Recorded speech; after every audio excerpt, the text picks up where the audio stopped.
திருமறை நேரம் Bible Hour presented by the National Bible College. கிறிஸ்துவின் சபையார் உங்களை வாழ்த்துகிறார்கள். Satellite Bible School. வாழ்த்துக்கள் திருமறை நேரம் நேயர்களே. ஆண்டவர் இயேசு கிறிஸ்துவின் இனிய நாமத்தில் உங்கள் யாவரையும் அன்போடு கூட வரவேற்கிறோம். கிறிஸ்தவ விழிப்புணர்வு நிகழ்ச்சி, வான்வழி வேத வகுப்பு. வசனங்கள் தெரிஞ்சவங்க சத்தியத்தை தெரிஞ்சுக்கிற ஒரு அருமையான வாய்ப்பு. நம்முடைய நிகழ்ச்சியின் மூலமாக அநேக விஷயங்களை இப்போ தான் புரியுது எங்களுக்கு அப்படின்னு நீங்கள் கேட்குறது, உணர்ந்து கொள்வது, கீழ்ப்படிவது எல்லாமே ரொம்ப சந்தோஷமான விஷயந்தான். நாம் பவுலுடைய மனம் மாற்றத்தை, மனம் திரும்புதலை, பவுலுடைய கன்வர்ஷனை நாம் படிச்சுட்ருக்கோம். இந்த ஒரு தொடர் ஆரம்பித்ததிலிருந்து இது வரைக்கும் ரொம்ப ஆச்சரியமான விஷயங்களை, மிக நுணுக்கமாக நாம் காரியங்களை கவனிக்கிறோம். சுவிசேஷம் பிரசங்கிக்கப்பட வேண்டும். சுவிசேஷம் ஒரு பேரழைப்பு. இதோ இந்த பிரபஞ்சத்தில் இருக்கிற, இந்த பூமி பந்தின் மேல் இருக்கிற கோடான கோடி ஜனங்களுக்கு தேவன் கொடுக்கிற ஒரே ஒரு அழைப்பு இந்த சுவிசேஷம்தான். அதை ஒரு மனுஷன் இன்னொரு மனுஷனுக்கு சொல்கிறதா தான் தேவன் வச்சிருக்கிறார். இல்லைன்னா ஆண்டவர் அந்த சவுலிடத்தில் பேசும் பொழுது, நீ ஞானஸ்தானம் எடுத்துக்கப்பா, அல்லது உனக்கு பாவம் மன்னிப்பை நானே கொடுத்துட்றேன், என்ன வேணான்னு சொல்லியிருக்கலாம்ல. ஏன்னா என்னன்றாங்க, சிலுவையின் மீது இருந்த கள்ளன் பாருங்களேன், இயேசு பக்கத்தில் இருந்தார், பேசிக்கிட்டே இருந்தான், இன்று நீ என்னோட பரதேசில் இருப்பாயின்னு சொல்லிட்டாரே. அது இயேசுனுடைய மரணத்துக்கு முன்னால். இது இயேசுனுடைய உயிர்த்தெழுதலுக்கு பின்னால் இந்த நிகழ்ச்சியை நாம் கவனிச்சிட்ருக்குறோம். அப்படியானால் நாம் சுவிசேஷமானது உலகமெங்கும் பிரசங்கிக்கப்பட வேண்டும் என்ற கட்டளையை ஆண்டவர் கொடுத்தார் பாருங்கள். அந்த பிரதான கட்டளையை கொஞ்சம் ஞாபகம் வச்சுக்கணும். அதனால் வேறு வகையிலெல்லாம் கனவு, தரிசனம், ஒருத்தர் சொன்னார், நான் ஒரு பேப்பரில் படித்தேன், இப்படியெல்லாம் சொல்லிவிட்டு தான் ரட்சிக்கப்பட்டதாகவே நம்புறது, ஞானஸ்தானம் எடுக்காமலே ரட்சிப்பை அடைந்ததாக சொல்கிறது, இதெல்லாம் மாயையும் பொய்யும் வேத பொருட்டுமான விஷயங்களாக இருக்கும். தயவுசெய்து சத்தியத்தை கவனிங்க. இதோ சுவிசேஷமானது உலகமெங்கும் பிரசங்கிக்கப்பட வேண்டும். இந்த ஒரே சுவிசேஷமானது எல்லாருக்கும் சொல்லப்படணும். ஒரே ஞானஸ்தானமாகிய சரியான ஞானஸ்தானத்தை ஒரே சரீரமான சபையில் எல்லாரும் எடுக்கணும். இதை சொல்லிக் கொடுப்பது தான் எங்கள் நிகழ்ச்சியினுடைய நோக்கம். நீங்கள் இந்த ஒரே சுவிசேஷத்தை கேட்டு ஒரே ஞானஸ்தானத்துக்குள்ளே ஒரே கிறிஸ்துவின் சரீரமான சபையில் கீழ்ப்படிந்தவரா? இல்லைன்னா உடனே யோசிங்க, உடனே முடிவெடுங்க. வேணுமானா இன்றைய நிகழ்ச்சி கொஞ்சம் பாருங்கள். இந்த சுவிசேஷமானது பேரழைப்பு, a big invitation from God. தேவனிடத்திலிருந்து வருகிற ஒரு பெரிய அழைப்பிதழ் இது, இந்த சுவிசேஷம் என்பது. கவனிக்கலாமா? செய்திக்கு போகலாம். இந்த நாளில் நம்முடைய செய்தியாளர், தேசிய வேதாகம கல்லூரியினுடைய கல்வித்துறை தலைவர் டாக்டர் பீட்டர் சாலமன் ஐயா அவர்கள். வணக்கம் மாணவ கண்மணிகளே. அற்புதமான ஒரு புதிய நாளிலே நாம் உங்களை சந்திக்கிறதுல மிகவும் மகிழ்ச்சி அடைகிறேன். இந்த நாள் நமக்கு மிகவும் பயனுள்ள நாளாக இருக்க வேண்டும். இந்த நாளில் நாம் படிக்கிற தேவனுடைய வசனங்கள் நமக்கு ஆறுதலையும் தேறுதலையும் நம்பிக்கையும் உண்டாக்க வேண்டும். தர்ஷு பட்டணத்தானாகிய சவுலை குறித்து நாம் படித்து வருகிறோம். அவர் எவ்விதமாக மனம் மாற்றம் அடைந்தார், எவ்விதமாக ரட்சிக்கப்பட்டார், இதைத்தான் நம்ம படித்து கொண்டிருக்கிறோம். அப்போஸ்தலர் நடபடிகள் 9வது அதிகாரம் 6வது வசனம். கீழே விழுந்த சவுல் நடுங்கி திகைத்து, ஆண்டவரே, நான் என்ன செய்ய நீர் சித்தமாக இருக்கிறீர் என்று கேட்டான். அதற்கான ஒரு பதிலை ஆண்டவர் அங்கே அவனுக்கு கொடுத்தார். இது ரொம்ப ஆச்சரியமாக இருக்குது. இன்றைக்கு கிறிஸ்தவ மதம் பல விஷயங்களை போதிக்குது. கிறிஸ்தவ மார்க்கம் பைபிள் இருக்கிறத மட்டும் போதிக்குது. இன்றைக்கு கிறிஸ்தவர்கள் மத்தியில் தேவன் நேரடியாக பேசணுன்ற ஒரு பெரிய விருப்பம் இருக்குது. குறிப்பாக பெந்தேகோஸ்தே மக்கள் தலைவன் தொடங்கி தொண்டன் வரைக்கும், பெரிய நட்சத்திர போதகர் தொடங்கி ஒரு சாதாரண ஊழியக்காரர் வரைக்கும் தேவன் தன்னிடத்தில் நேரடியாக பேசுவதாக எப்போதும் சொல்லி வருவதை நம்ம பார்க்கிறோம். அதனுடைய விளைவு, நான் தேவனை பார்த்தேன், கிறிஸ்துவை பார்த்தேன், பரலோகத்துக்கு போனேன் என்று சொல்வதெல்லாம் பிரபலமான வழக்கமாக இருந்து வருகிறது. தரையில் விழுந்த சவுல் தேவனிடத்திலிருந்து ஒரு பதிலை அவன் எதிர்பார்க்கிறான். நான் என்ன செய்ய சித்தமாயிருக்கிறீர். இங்கே இயேசு தமக்கு விருப்பம் இருந்தால் அவன் என்ன செய்ய வேண்டும் என்பதை அங்கேயே சொல்லியிருக்கலாம். ஆனால் அவர் சொல்லவில்லை. ஏன் சொல்லவில்லை? இதை ஆழமாக நீங்கள் சிந்திக்கணும். ஏன் சொல்லவில்லை? காரணம் என்னன்னா, ஆரம்பம் முதலே தேவன் சுவிசேஷத்தை வாய் வழியாக அப்போஸ்தலர் மூலமாகவும் ஆதி கிறிஸ்தவர்கள் மூலமாகவும் உலகம் முழுவதும் கொண்டு போக வேண்டும் என்பது தேவனுடைய திட்டமாக இருக்கிறது. Christianity it is a dot religion. ஆகவே ஒருவர் போய் மற்றவர்களுக்கு போதிக்க வேண்டியது கிறிஸ்தவத்தினுடைய நோக்கமாக இருக்கிறது. இங்கே கிறிஸ்துவுக்கு விருப்பமாக இருந்திருந்தா சவுலுக்கு அவன் என்ன செய்ய வேண்டும் என்பதை அங்கேயே சொல்லியிருக்கலாம். ஆனால் அவர் சொல்லலை. மாறாக 6வது வசனத்தினுடைய நடுப்பகுதியில் நீங்கள் பார்த்தீங்கன்னா, நீ எழுந்து பட்டணத்துக்குள்ளே போ, நீ செய்ய வேண்டியது அங்கே உனக்கு சொல்லப்படும் என்றார். இதை அடிக்கோட்டிடுங்கள். உங்கள் வீட்டுக்கு வருகிற போதரிடத்தை இதை காண்பியுங்கள். அதாவது நேரடியாக சந்தித்த சவுலை கிறிஸ்து நேரடியாக பதில் கொடுக்காமல், நீ பட்டணத்துக்குள்ளே போ, உனக்கு அங்கே நீ செய்ய வேண்டியவைகளை சொல்லப்படும் என்று சொன்னார். 9ஆம் அதிகாரம் 2ஆம் வசனத்தில், இந்த மார்க்கத்தாராகிய புருஷரையாகிலும் ஸ்திரீயாகிலும் நான் கண்டுபிடித்தால் என்று இந்த வசனம் துவங்குகிறது. இவன் எங்கே போகிறான்? தமஸ்குவுக்கு போகிறான். அப்படியானால் தமஸ்கு என்ற அந்த பட்டணத்தில் கிறிஸ்துவனுடைய மார்க்கத்தின்படி நடக்கிற ஆண்களும் பெண்களும் இருக்கிறார்கள் என்று நமக்கு தெரிகிறது. ஆக நீ அந்த பட்டணத்துக்குள்ளே போ, நீ செய்ய வேண்டியவைகளே உனக்கு அங்கே சொல்லப்படும் என்று சொல்கிறார். தேவனுடைய வேலையை தேவ தூதர்கள் செய்ய முடியும். தேவ தூதர்களுக்கு கூட சுவிசேஷம் சொல்ல விருப்பமாக இருக்கிறது என்று பைபிளில் நம்ம படிக்கிறோம். 1 பேதுரு 1வது அதிகாரம் 12வது வசனம், தங்கள் நிமித்தம் அல்ல நமது நிமித்தமே இவைகளை தெரிவித்தார்கள் என்று வெளியாக்கப்பட்டது. கவனியுங்கள், பரலோகத்திலிருந்து அனுப்பப்பட்ட பரிசுத்த ஆவினாலே உங்களுக்கு சுவிசேஷத்தை பிரசங்கித்தவர்களை கொண்டு இவைகள் இப்பொழுது உங்களுக்கு அறிவிக்கப்படுகிறது. இவைகளை உற்று பார்க்க தேவ தூதரும் ஆசையாக இருக்கிறார்கள். சுவிசேஷ வேலை செய்வதற்கு தேவ தூதர்களுக்கு ரொம்ப ஆசையாக இருக்கான். ஆனால் பரிசுத்த ஆவியை கொண்டு மனிதர்கள் மூலமாக, பரிசுத்தவான்கள் மூலமாக ரட்சிப்பின் சுவிசேஷத்தை அறிவிக்க வேண்டும் என்பது தேவனுடைய திட்டமாக இருக்கிறது. Therefore God cannot change his pattern of preaching the gospel. சுவிசேஷத்தை சொல்கிற விஷயத்தில் அவர் அதில் மாற்றத்தை கொண்டு வர விரும்பவில்லை. அதனால தேவ தூதர்கள் ஆசைப்படுவதனால அவர்களை சுவிசேஷம் சொல்வதற்கு தேவன் அனுமதிக்கலை. எப்போதும் சுவிசேஷ வேலையை மனிதருடைய கரத்திலே தேவன் வைத்திருக்கிறார். 2 தெசலோனிக்கேயர் 2ஆம் அதிகாரம் புதிய ஏற்பாட்டில் 284வது பக்கம் 14வது வசனம், நீங்கள் நம்முடைய கர்த்தராகிய இயேசு கிறிஸ்துவின் மகிமையை அடையும் பொருட்டாக எங்கள் சுவிசேஷத்தினாலே அந்த ரட்சிப்புக்கு அவர் உங்களை அழைத்தார். அதனால் ஒருவன் ரட்சிக்கப்பட தேவன் தனியாக வித்தியாசமான முறையில், இப்போ பெந்தகோஸ்து சபையில் பார்த்தீங்கன்னா, பல்லி பேசியது, ஒரு வெளிச்சத்தை கண்டேன், ஒரு விசில் அடித்தது, எனக்கு உடம்பு என்னமோ மாறியாச்சு, தேவன் எனக்கு தோன்றினார், இப்படியெல்லாம் சொல்லி அவள் ரட்சிக்கப்பட்டதாக சொல்கிறாங்க.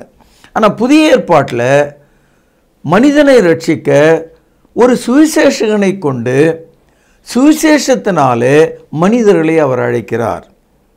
God invites people calling by the gospel. சுவிசேஷத்தினாலே நாம் ரட்சிப்பு அடையும்படி தேவன் நம்மை அழைத்திருக்கிறார். 2 தீமோத்தேயு 4வது அதிகாரம் 2வது வசனம், சமயம் வாய்த்தாலும் வாய்க்காவிட்டாலும் ஜாக்கிரதையாய் திருவசனத்தை பிரசங்கம் பண்ணு. அதனால் சுவிசேஷம் சொல்வதற்கு கால தாமதங்களை நாம் செய்யக்கூடாது. நமக்கு சமயம் வாய்க்கும் வாய்க்காமலும் போய்விடும்.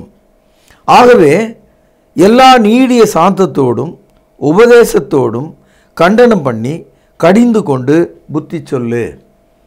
சுவிசேஷத்தை பிரசங்கிப்பதற்கு அனுமதித்த தேவன் சாந்தமுள்ள மக்கள் வழியாக கடிந்து கொண்டு சத்தியத்தை சொல்லும்படியாக நம்மை நியமித்திருக்கிறார். 1 தீமோத்தேயு 4ஆம் அதிகாரம் 13வது வசனத்திலே ஒரு வித்தியாசமான வசனத்தை நீங்கள் கவனிக்கலாம். நான் வருமளவும் வாசிக்கிறதிலும் புத்தி சொல்கிறதிலும் உபதேசிக்கிறதிலும் ஜாக்கிரதையாயிரு.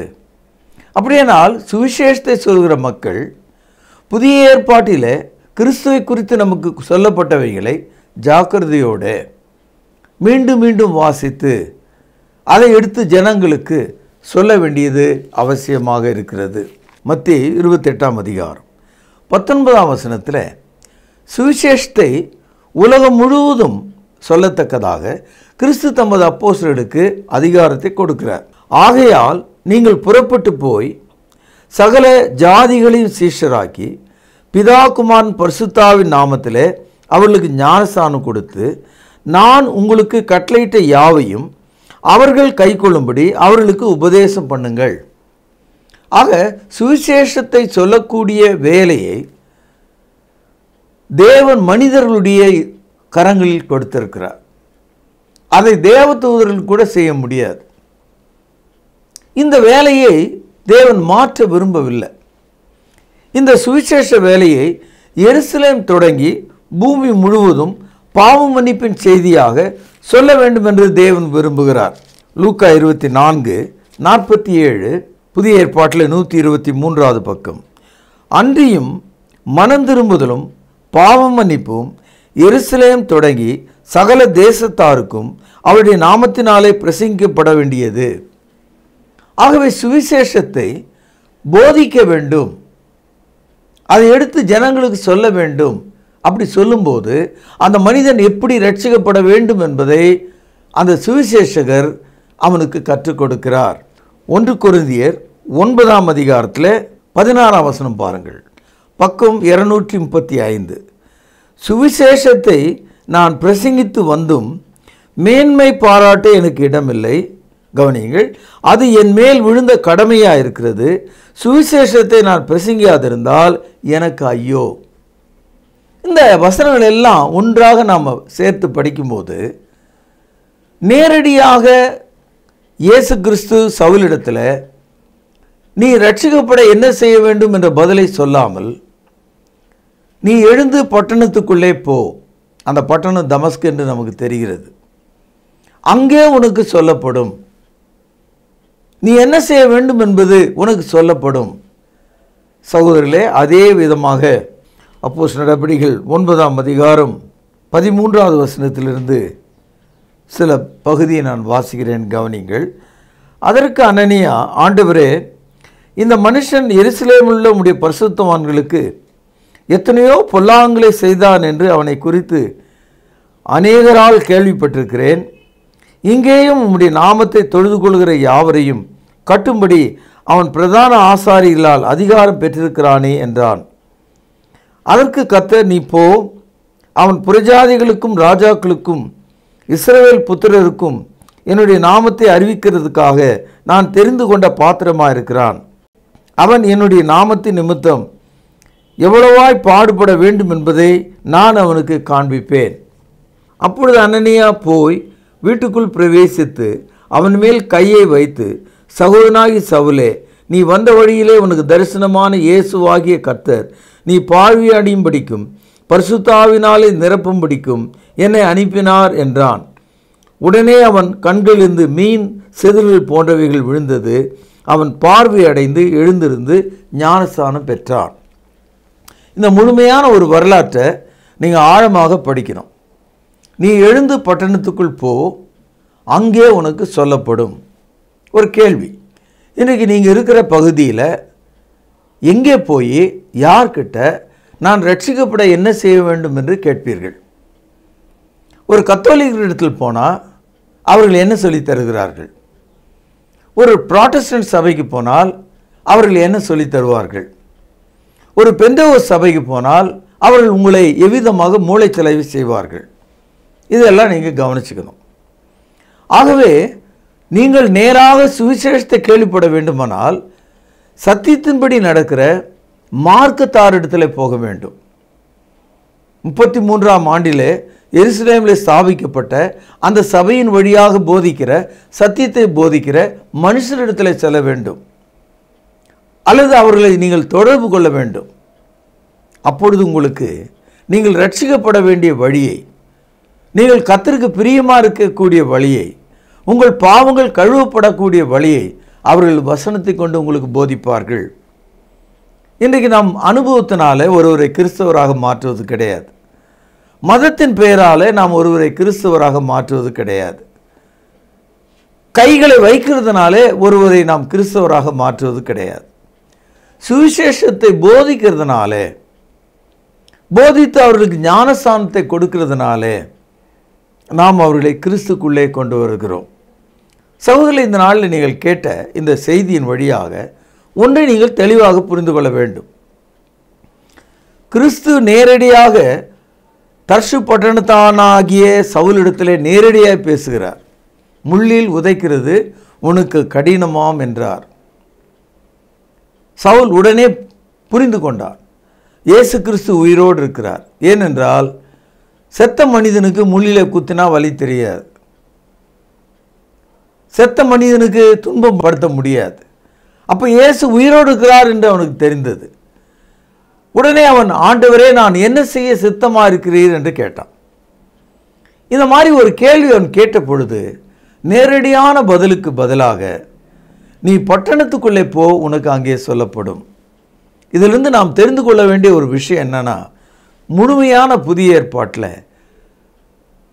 சத்தியத்தின்படி நடக்கிற மார்க்கமாகிய சபைக்குள்ளே தான் நீங்கள் ரட்சிக்கப்படுகிற வழியையும் ரட்சிப்பின் பிறகு வாழக்கூடிய வழியையும் உங்களுக்கு எடுத்து போதிக்க முடியும். எபேசியர் 3ஆம் அதிகாரம் 10வது வசனம், பக்கம் 266. உன்னதங்களில் உள்ள துரைதனங்களுக்கும் அதிகாரங்களுக்கும் அவருடைய அனந்த ஞானமானது சபையின் மூலமாக இப்பொழுது தெரிய வரும் பொருட்டாக. தேவனுடைய அனந்த ஞானம் சபையின் மூலமாக மக்களுக்கு இப்பொழுது தெரிய வருகிறது. ஆகவே தான் ரட்சிப்பை தெரிந்து கொள்ள விரும்புகிறவர்களுக்கு முதலாவது சபை எது என்பதையும் நாம் தெரிந்து கொள்ள வேண்டும். ஒரு பெண் பார்த்து திருமணமான பிறகுதான் குழந்தை பெற முடியும். குழந்தையை பெற்றுவிட்டு பெண் பார்த்து கல்யாணம்லாம் செய்ய முடியாது, அது தவறான போதனையாக இருக்கும். அது மாதிரி சத்தியத்தின்படி நடக்கிற சபையை தெரிந்து கொள்ளாமல் நீ ரட்சிக்கப்படுவது ரொம்ப கடினம், வழியும் இல்லை அதுக்கு. என்றால் சபையில் மட்டும்தான் தேவன் உங்களை உன்னதமான அவருடைய பீடத்தின் மீது, அவருடைய சபைக்குள்ளே அவர் கொண்டு வருகிறார். எபேசியர் 1ஆம் அதிகாரம் 23ஆம் வசனம், எல்லாவற்றையும் எல்லாவற்றாலும் நிரப்புகிறவருடைய நிறைவாகிய சரீரமான சபைக்கு அவரை எல்லாவற்றுக்கும் மேலான தலையாக தந்தருளினார். சபை தேவ ஞானத்தை வெளிப்படுத்துகிறது.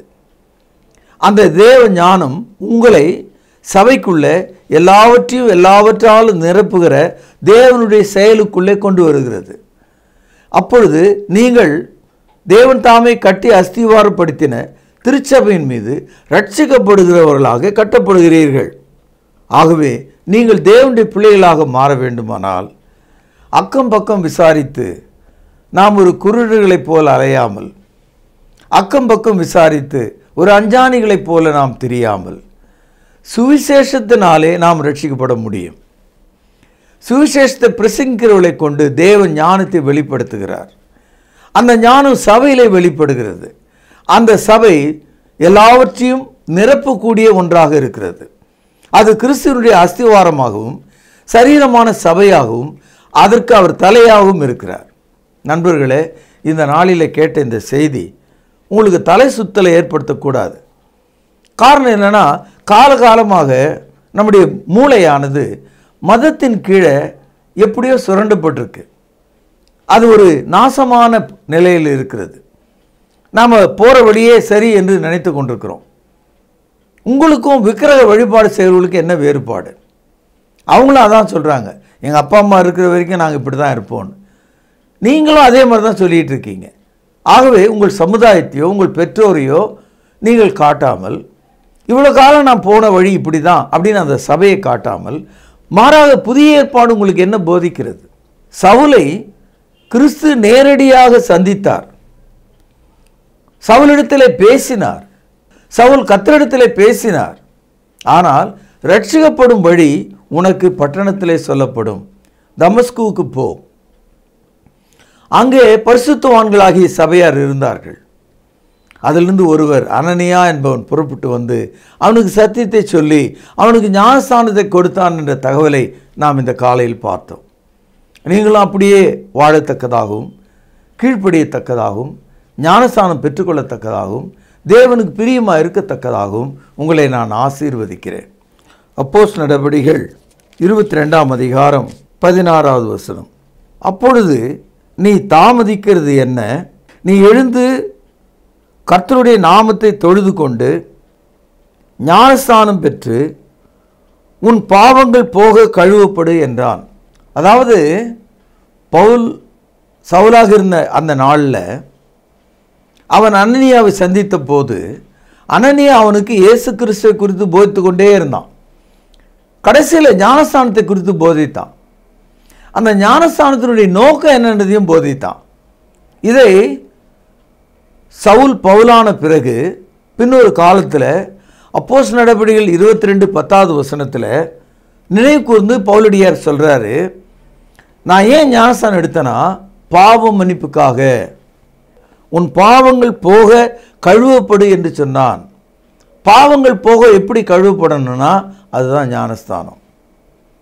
அப்போஸ்தலர் நடபடிகள் 2ஆம் அதிகாரம் 38வது வசனத்தில் வாசிக்கிறோம், ஞானஸ்தானம் என்பது பாவம் மன்னிப்பிற்காக.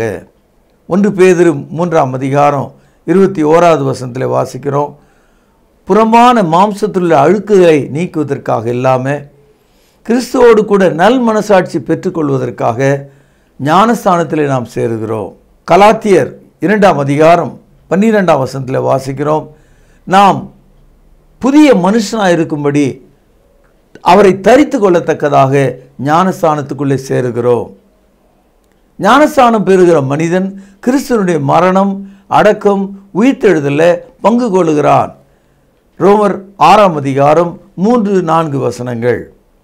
ஆக என் அன்புக்கும் பாசத்துக்கும் உரிய கண்மணிகளே, தோழர்களே, பரிசுத்தவான்களே, இந்த மதவாதிகளும் மத எதிரிகளும் மத துரோகிகளும் கள்ள தீர்க்கதரிசிகளும் ஏராளமாக உங்களுடைய அடிப்படையான அந்த ரட்சிப்பையே தவறாக புரிந்து கொள்ள இன்றைக்கு போதித்து கொண்டிருக்கிற இந்த கடைசி காலத்தில் சவுல் எனப்பட்ட அந்த மனிதன் கர்த்தராகிய இயேசுவை சந்தித்த போது கர்த்தர் அவனுக்கு சொன்னார், நீ பட்டணத்துக்குள்ளே போ, அங்கே சபை இருக்கிறது, அங்கே பரிசுத்தவான்கள் இருக்கிறார்கள், அந்த சபை தேவனுடைய ஞானத்தை வெளிப்படுத்துகிறது, அந்த சபையில் கிறிஸ்து எவ்விதமாக மனிதர்களை நிரப்புகிறார் என்பதை நாம் தெரிந்து கொள்ள முடியும்.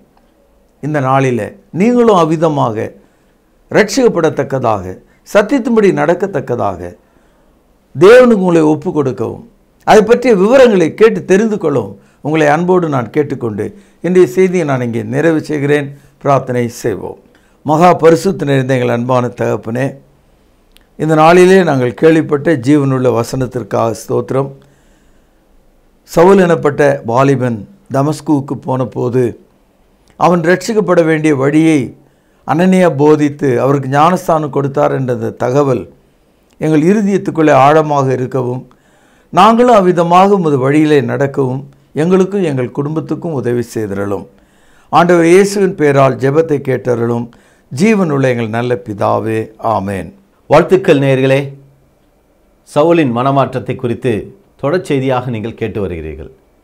இந்த மனமாற்றம் கிறிஸ்தவத்தையே ஒரு மாற்றிய ஒரு சம்பவமாக இருக்கின்றது. யூதர்கள் மத்தியில் சுவிசேஷத்தை முதல்ல பேதுரு சொன்னார். ஒரு ஜாதிகள் மத்தியில் ஒரு சுவிசேஷகராக, ஒரு அப்போஸ்தலராக இருக்கும்படி தேவன் பவுலை, அதாவது சவுலை தெரிந்து கொண்டார். அவருடைய மனமாற்றம் எவ்வளவு பெரிய தாக்கத்தை அன்றைய கிறிஸ்தவ உலகில் ஏற்படுத்தியது, இன்றைக்கும் அது ஏற்படுத்தி கொண்டிருக்கிறது என்பதை நாம் தொடர்ந்து கேட்டுக்கொண்டு வருகிறோம். குறிப்பாக சுவிசேஷம். பிரியமானவர்களே, இந்த சுவிசேஷம் என்பது கேட்பதற்கு பைத்தியமாக தோன்றும்.